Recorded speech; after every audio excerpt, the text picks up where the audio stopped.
I wanted to come on because I did a show a couple of weeks ago, and the theme of the show was, do Arsenal have a disciple following, and is Mikel Arteta the evangelist? and this is coming from someone who really appreciates what he's done for the club. And I've worked in the entertainment industry my whole life, right? And in PR. And I've looked after some of the biggest talent in the world and people who are up and coming. And so I understand PR and communications and how it works.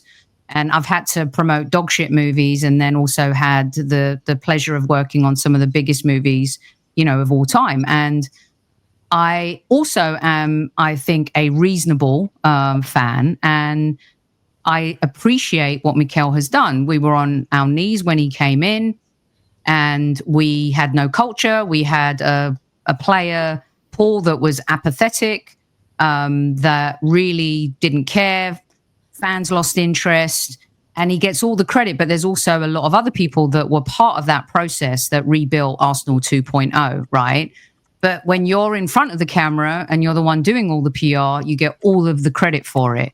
I don't think Edu gets enough credit for that. And I spoke to Edu when he came to LA, and he really did play a massive part in that.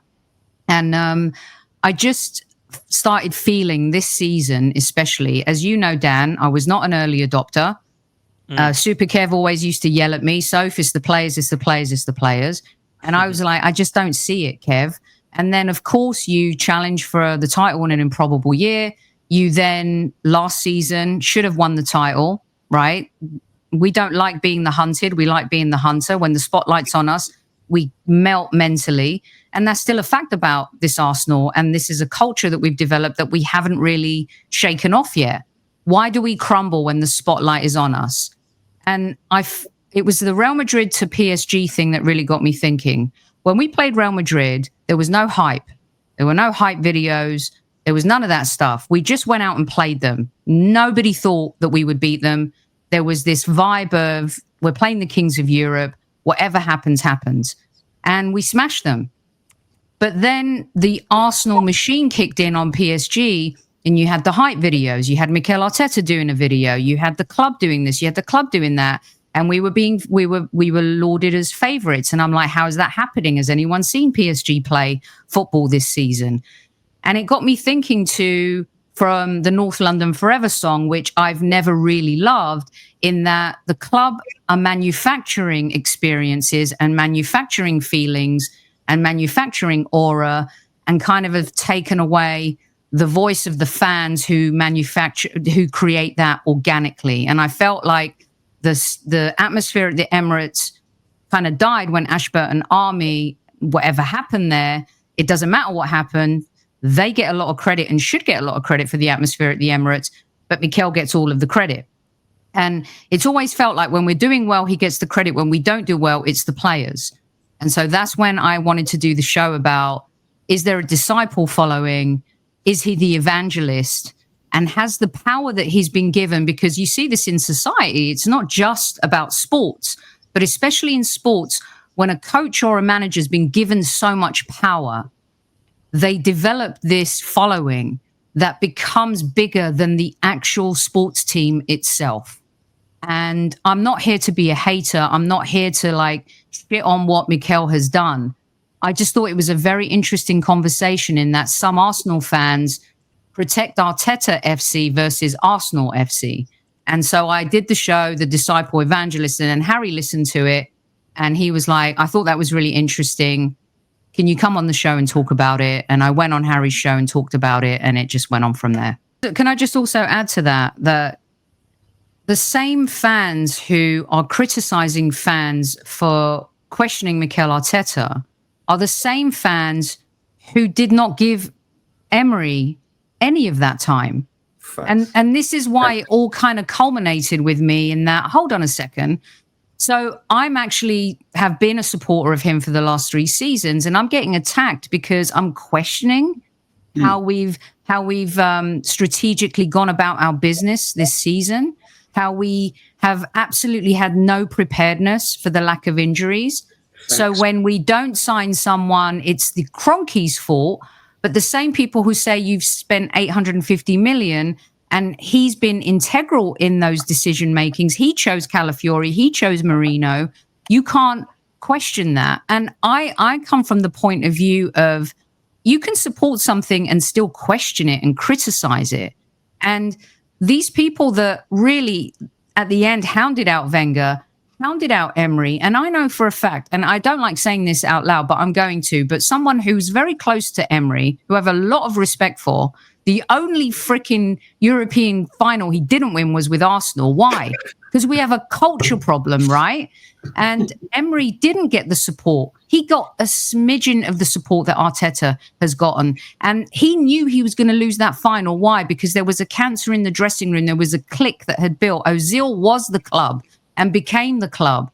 And now we're treading very dangerous water in that one man has a lot of control of the aura and the culture of the club. Sorry to interrupt you, Lee. There. That's fine. You know, when you're talking about some of these trophies that some of these players have won, I think we've developed a snobbery in our fan base.